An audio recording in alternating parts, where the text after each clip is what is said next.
Hello friends, welcome back on my channel power of knowledge. आज हम पढ़ेंगे business studies का फर्स्ट चैप्टर के आगे के पॉइंट्स। तो मॉडर्न कॉन्सेप्ट ऑफ मैनेजमेंट आज हम स्टार्ट करते हैं। और इससे पहले हमने जो वीडियो बनाई थी उसका लिंक हम डिस्क्रिप्शन बॉक्स में डाल देंगे, आप पहले वो देख लीजिएगा, आपको समझ में आ जाएगा। वो इंट्रोडक्शन है मैनेजमेंट का और डेफिनेशंस हैं, मीनिंग है मॉडर्न कॉन्सेप्ट और ट्रेडिशनल कॉन्सेप्ट के हिसाब से कि मैनेजमेंट क्या होता है। तो आज हम मॉडर्न कॉन्सेप्ट ऑफ मैनेजमेंट के कुछ और पॉइंट्स समझेंगे और समझेंगे कि क्या होता है मॉडर्न कॉन्सेप्ट में मैनेजमेंट का मतलब। तो अगर आपने वो वीडियो नहीं देखी तो ज़रूर पहले देख लीजिएगा, डिस्क्रिप्शन बॉक्स में लिंक डाल देंगे, नहीं तो आप प्लेलिस्ट में भी जाकर हमारी वीडियोस को देख सकते हैं। और हाँ, अगर आपने हमारे चैनल को सब्सक्राइब नहीं किया है तो फटाफट से सब्सक्राइब कर लीजिए। इस वीडियो के नीचे सब्सक्राइब पर प्रेस कर लीजिए और साइड में बेल आइकन को ज़रूर प्रेस कर लीजिए, क्योंकि बेल आइकन से ही आपको पता लगता रहेगा कि जब जब हमने वीडियो डालेंगे तब तब आपको नोटिफिकेशंस मिल जाएंगे। और नोटिफिकेशंस पे ऑल पे क्लिक करें आप, ऑल पे क्लिक करने से आपको सारे नोटिफिकेशंस हमारे मिलते रहेंगे। तो चलिए स्टार्ट करते हैं।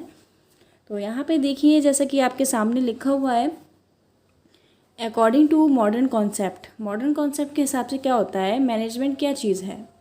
तो मॉडर्न किस कॉन्सेप्ट यानी कि जो आजकल जो मॉडर्न कॉन्सेप्ट है मैनेजमेंट का, उसके हिसाब से मैनेजमेंट माना गया है कि एक प्रोसेस है, एक तरीका है जिससे एक management is a process of getting things done with the aim of achieving goals effectively and efficiently. तो मॉडर्न हिसाब से, मॉडर्न ज़माने के हिसाब से मैनेजमेंट क्या है, एक प्रोसेस, एक तरीका है जिससे कि हम अपना काम करवा लेते हैं, हम अपना काम करते हैं, या अपने ऑर्गेनाइजेशंस का जो गोल होता है, एक सेट गोल होता है, एक उद्देश्य होता है, एक एम होता है, उसको पूरा करने के लिए हम दूसरों से काम करवाते हैं। और वो कैसे काम होना चाहिए, इफेक्टिवली होना चाहिए और एफिशिएंटली होना चाहिए। तो ये तो थी आपकी एक छोटी सी मीनिंग या डेफिनेशंस, जिससे आप समझ सकते हैं कि मैनेजमेंट होता क्या है आज के ज़माने में। और पुराने ज़माने में यानी कि ट्रेडिशनल मैनेजमेंट अगर हम समझें कि कॉन्सेप्ट क्या है मैनेजमेंट का, ट्रेडिशनल कॉन्सेप्ट है कि मैंने उस समय क्या होता था कि मैनेजमेंट का मतलब समझा जाता था कि एक आर्ट है, एक कला है। मैनेजमेंट कैसी कला है कि हम दूसरों से काम करवा लें, है ना, दूसरों से अपना कोई भी काम निकलवा लें, कोई भी काम करवा लें।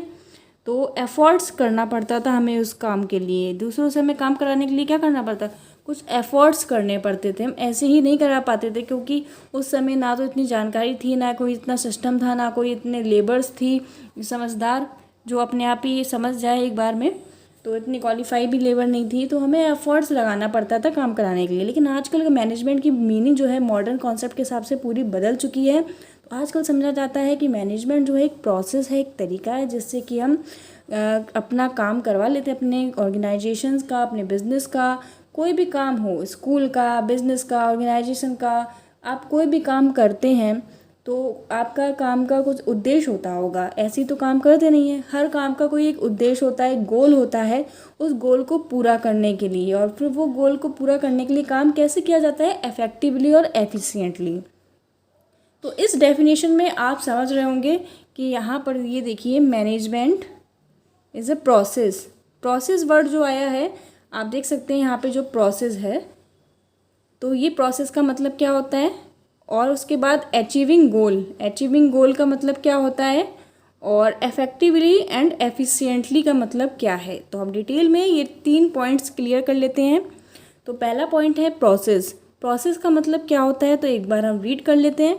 Process refers to the series of steps और basic functions necessary to get the things done. These steps are planning, organizing, staffing, directing and controlling. तो प्रोसेस का मतलब क्या है, यानी कि स्टेप, कोई भी काम जो होता है उसका एक प्रोसेस होता है कि स्टेप वाइज हम लोग काम करते जाते हैं। एक बेसिक सा फंक्शन होता है, एक नॉर्मल सा एक तरीका होता है काम करने का। अपने काम को, हम कोई भी काम को करते हैं, उसको काम को करने के लिए कोई एक तरीका होता है, हम स्टेप बाय स्टेप काम करते हैं। तो वो स्टेप कौन कौन से होते हैं, first planning, second organising, third staffing, fourth directing, fifth controlling. तो दीज आर द स्टेप, ठीक है। तो ये स्टेप्स हैं कुछ, तो आपको याद रखने पड़ेंगे, आगे ये स्टेप बहुत काम आएंगे आपकी, जैसे जैसे आगे हम बढ़ते जाएंगे तो इसके बारे में डिटेल चैप्टर्स हैं, फिर हम उस पर आएंगे। तो अभी हम हल्का सा इंट्रो समझ लेते हैं। तो प्रोसेस, अब जैसे कि हम मान लीजिए आपको कोई एग्ज़ाम देना है, यानी कि आपको जॉब लेनी है, मान लीजिए आपको जॉब करनी है गवर्नमेंट जॉब, ठीक है, या फिर प्राइवेट जॉब। तो उसका एक प्रोसेस होता है, आपको उसके थ्रू गुजरना पड़ेगा। ऐसा तो है नहीं कि डायरेक्ट हम 12th में हैं और डायरेक्ट हमें 12th के बाद कोई जॉब मिल जाए। 12th के बाद हम क्या करेंगे, ग्रेजुएशन करेंगे, है ना, फिर पोस्ट ग्रेजुएशन करेंगे, या फिर उस जॉब से रिलेटेड जो भी क्वालिफिकेशन है, एलिजिबिलिटी है, उसको पूरा करना चाहिए हमें, तो वो पूरा करेंगे। उसके बाद फिर क्या होगा, एग्ज़ाम होगा, मतलब वो लोग क्या करेंगे, निकालेंगे जॉब, फिर हम फॉर्म भरेंगे, फिर एग्ज़ाम होगा, एग्ज़ाम हम लोग देंगे, उसके बाद रिज़ल्ट आएगा, पता लगेगा पास है फेल है, रिज़ल्ट आएगा, पास होंगे, फिर उसके बाद हमारा इंटरव्यू होगा, ग्रुप डिस्कशन होगा। इस तरह से धीमे धीमे करके स्टेप बाय स्टेप हम आगे बढ़ेंगे। तो जो ये स्टेप है उसको ही हम कहते हैं प्रोसेस। तो मैनेजमेंट क्या है, मैनेजमेंट एक प्रोसेस है, एक तरीका है, एक स्टेप बाय स्टेप। मैनेजमेंट एक कायदा है। आपको ऑर्गेनाइजेशन में कहते हैं कि मैनेजमेंट होना चाहिए, अच्छा होना चाहिए मैनेजमेंट। यहाँ का कहते नहीं है कि मैनेजमेंट अच्छा नहीं है, यहाँ का मैनेजमेंट बुरा नहीं है, मतलब कोई कायदा ही नहीं है, कोई स्टेप ही नहीं है, कौन सा काम पहले करना है, कौन सा काम बाद में करना है, मतलब कोई कायदा ही नहीं है। और यही कायदा अगर अच्छा हो, सिस्टमेटिक हो, तो हम कहते हैं मैनेजमेंट यहाँ का बहुत ज़्यादा बढ़िया है। मैनेजमेंट हर चीज़ कायदे से स्टेप बाय स्टेप हैं, एक एक करके फॉलो करते हैं, सबको समझ में आती है, तो वही होता है management is a process. Second हम समझते हैं यहाँ पे इफेक्टिव एंड एफिशिएंट परफॉर्मेंस। तो यहाँ पे हम रीड कर लेते हैं एक बार। Modern concept of management says that employees must be effective as well as efficient. ठीक है, मॉडर्न कॉन्सेप्ट हमारा क्या कहता है कि जो हमारे एम्प्लॉयज़ हैं, वर्कर्स हैं, जो भी काम कर रहे हैं कंपनी में, ऑर्गेनाइजेशन में, वो कैसे होने चाहिए, इफेक्टिव होने चाहिए और एफिशिएंट होने चाहिए। अब जो ये दो वर्ड आ गए हैं, इफेक्टिव और एफिशिएंट, इनका मतलब क्या होता है? तो इफेक्टिवनेस और एफिशिएंसी, इसमें क्या डिफरेंस है, तो हम वो समझ लेते हैं। तो इफेक्टिवनेस देखिए लिखा हुआ है, refers to completion of work और achievement of target on time. Effectiveness क्या होता है? एम्प्लॉयज़ को इफेक्टिव भी होना चाहिए, एफिशिएंट भी होना चाहिए। तो इफेक्टिवनेस एम्प्लॉयज़ में जो होती है उसका क्या मतलब है? उसका मतलब ये है कि इफेक्टिवनेस का मतलब होता है कि आप कोई काम कर रहे हो अपने टारगेट को देखते हुए, तो वो टाइम पे काम होना चाहिए। मतलब आपने एक टारगेट फिक्स करके रखा है कि कोई भी, कि आपको एग्ज़ाम पास करना है, कोई भी गवर्नमेंट एग्ज़ाम पास करना है ना, मान लीजिए 12th पास करना है। तो ये ऐसा तो है नहीं कि 12th हम 2 साल में 3 साल में पास कर पाएंगे, या कोई एग्ज़ाम है तो आपने कोई टारगेट बना रखा है, आप कंटिन्यू सालों तक उसी के पीछे भागते रहेंगे, लगे रहेंगे, है ना। ऐसा तो होता नहीं है, कोई मतलब कोई टारगेट होता है, हम सभी का एक टारगेट होता है कि इतने साल तक हम यहाँ तक करेंगे ये काम, फिर हम ये काम करेंगे, फिर ये काम करेंगे।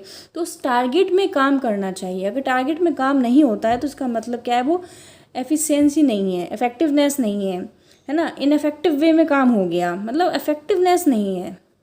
ठीक है, तो एफिशिएंसी, यही दूसरा शब्द आ जाता है एफिशिएंसी। उसका मतलब क्या होता है? Efficiency refers to optimum utilisation of resources और नो वेस्टेज ऑफ रिसोर्सेज।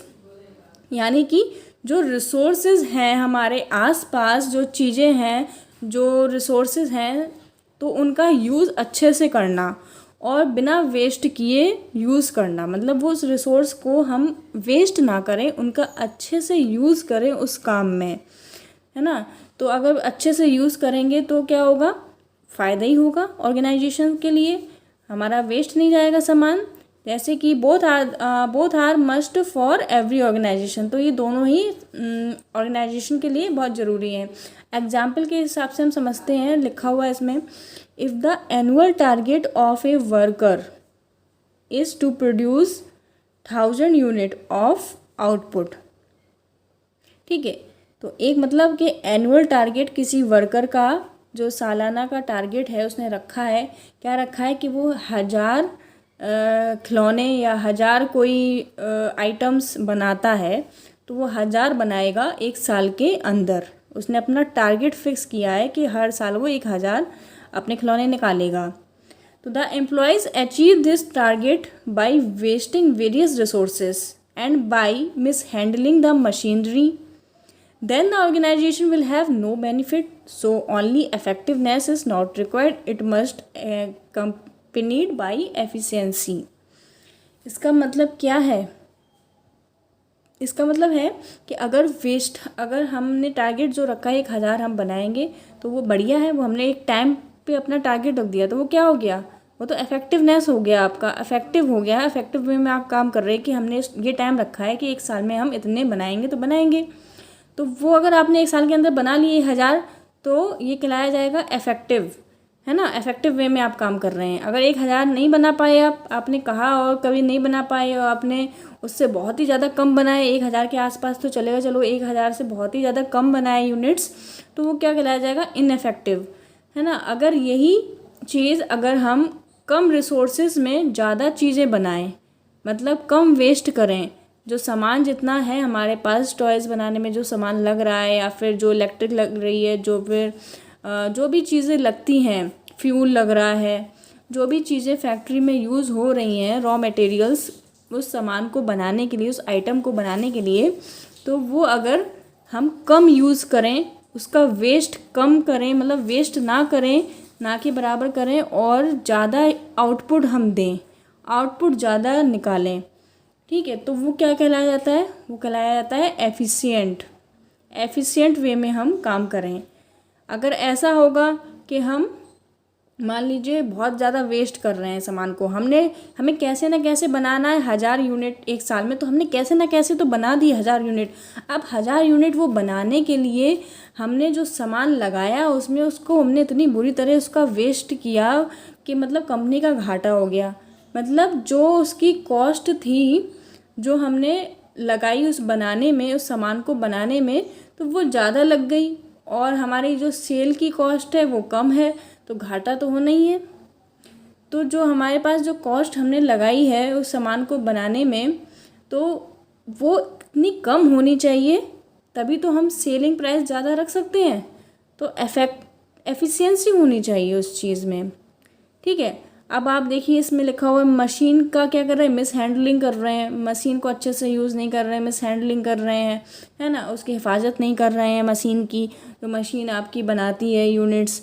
या फिर आपका जो टारगेट है बनाने का 1000 यूनिट सालाना, तो सालाना में आपने क्या किया, 1000 तो बना दिए, कैसे ना कैसे बनाए आपने, बहुत मुश्किल से वो 1000 बनाए, यानी कि उसको बनाने के लिए आपने इतना सारा वेस्ट कर डाला सामान, कि सामान का इतना ज़्यादा वेस्ट हो गया, कितना ज़्यादा लॉस हो गया कंपनी का। तो उस केस में क्या होगा, ऑर्गेनाइजेशन जो है वो अपना गोल अचीव नहीं करेगी। तो ये तो समझ में आया, इफेक्टिव और एफिशिएंट परफॉर्मेंस होनी चाहिए। ऐसा नहीं है कि एक ही चीज़ हो, इसमें दोनों ही ज़रूरी है ऑर्गेनाइजेशन के लिए। अगर वो ऑर्गेनाइजेशन को अच्छे से सक्सेसफुली हमें रन करना है तो दोनों चीज़ें ही ज़रूरी है। थर्ड पॉइंट हम क्या लेते हैं, अचीवमेंट ऑफ ग्रुप, कॉमन और ऑर्गेनाइजेशनल गोल। इसमें क्या है, the modern concept of management insist that all the functions and activities of managers must be directed toward the achievement of organizational goal, and this goal should be the goal of every employees and must be considered as group or common goal। तो यहाँ पे क्या है, जो modern concept के हिसाब से अगर हम बात करें तो मॉडर्न कॉन्सेप्ट कहता है कि एक जो गोल होना चाहिए वो सभी के लिए वही गोल होना चाहिए। मतलब जो भी मैनेजर्स के जो फंक्शंस है, जो एक्टिविटीज़ है, जो मैनेजर कर रहा है वो क्यों कर रहा है, अपने गोल को हासिल करने के लिए, उसका उद्देश्य होना चाहिए गोल को हासिल करने के लिए। ऑर्गेनाइजेशन का जो टारगेट है, जो गोल है, तो उसको अचीव करने के लिए वो सारे एफर्ट्स लगा रहा है, सारे अपने फंक्शंस जितने भी मैनेजर्स के हैं वो उसी के लिए, मैनेजर्स की जितनी एक्टिविटीज़ हैं वो उसी चीज़ के लिए हैं, अपने गोल को हासिल करने के लिए। तो वो वाला गोल जो है सिर्फ मैनेजर का ही नहीं है, वो वहाँ पे जितने भी लेबर्स हैं, जितने भी एम्प्लॉयज़ हैं, जितने भी स्टाफ है, सभी का वो उद्देश्य होना चाहिए, ऐसा नहीं मैनेजर ही चाह रहा है कि ऐसा हो और एम्प्लॉयज़ बेमन से काम कर रहे हो, उनका कोई गोल ना हो। तो मतलब ऐसा एनवायरनमेंट एक क्रिएट करना चाहिए जो सभी का मन लगे वहाँ पे काम करने में, किसी को फोर्सफुली कहना ना पड़े कि आपको ये काम करना है। वो अपना ही समझ के काम करे कि हमारा ये गोल है, कंपनी का गोल है, ऑर्गेनाइजेशनल का गोल है। तो ये क्या है, must be considered age group और कॉमन गोल। एक कॉमन गोल होना चाहिए, सबके अलग अलग गोल नहीं होने चाहिए। बहुत लोगों के क्या होते हैं, अलग अलग उद्देश्य होते हैं, अलग अलग उद्देश्य से इंसान काम करता है। एक ही जगह एक ही उद्देश्य होना चाहिए, तभी वो ऑर्गेनाइजेशन सक्सेसफुल हो सकती है। तो आई होप ये 3 पॉइंट्स आपको बहुत अच्छे से समझ में आ गए होंगे कि मॉडर्न कॉन्सेप्ट के हिसाब से ये डेफिनेशंस आपको भी समझ में आ गई होगी। जो ब्लू कलर से लिखी हुई है, मैनेजमेंट इज़ अ प्रोसेस समझ में आ गया होगा of getting things done with the aim of achieving goals effectively and efficiently। तो ये तो था हमारा मॉडर्न कॉन्सेप्ट। अब हम समझ लेते हैं थोड़ा एफिशिएंसी और इफेक्टिवली के बारे में। और ज़्यादा समझने की ज़रूरत है क्या, आपको समझ में आ गया? नहीं आ गया तो थोड़ा सा और एक बार समझ लेते हैं। अगर नहीं भी समझ में आया होगा किसी को तो एक बार और समझ लेते हैं थ्योरी के हिसाब से। यहाँ पे लिखा हुआ है relations between efficiency and effectiveness. सबसे ऊपर वाली हेडिंग लिखी हुई है ब्लू कलर से, relation between efficiency and effectiveness में क्या रिलेशन है। तो थोड़ा छोटा सा है, पढ़ लेते हैं, समझ लेते हैं कि effectiveness and efficiency are equally important as being effective means completing the task on time.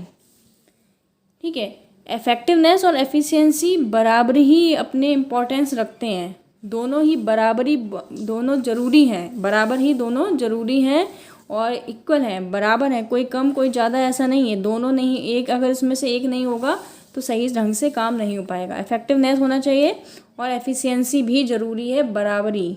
ठीक है, तो इम्पोर्टेंस है। इफेक्टिव का मतलब होता है अपना कोई काम जो है, कोई टारगेट है आपने रखा है, उसको एक टाइम पर पूरा करना।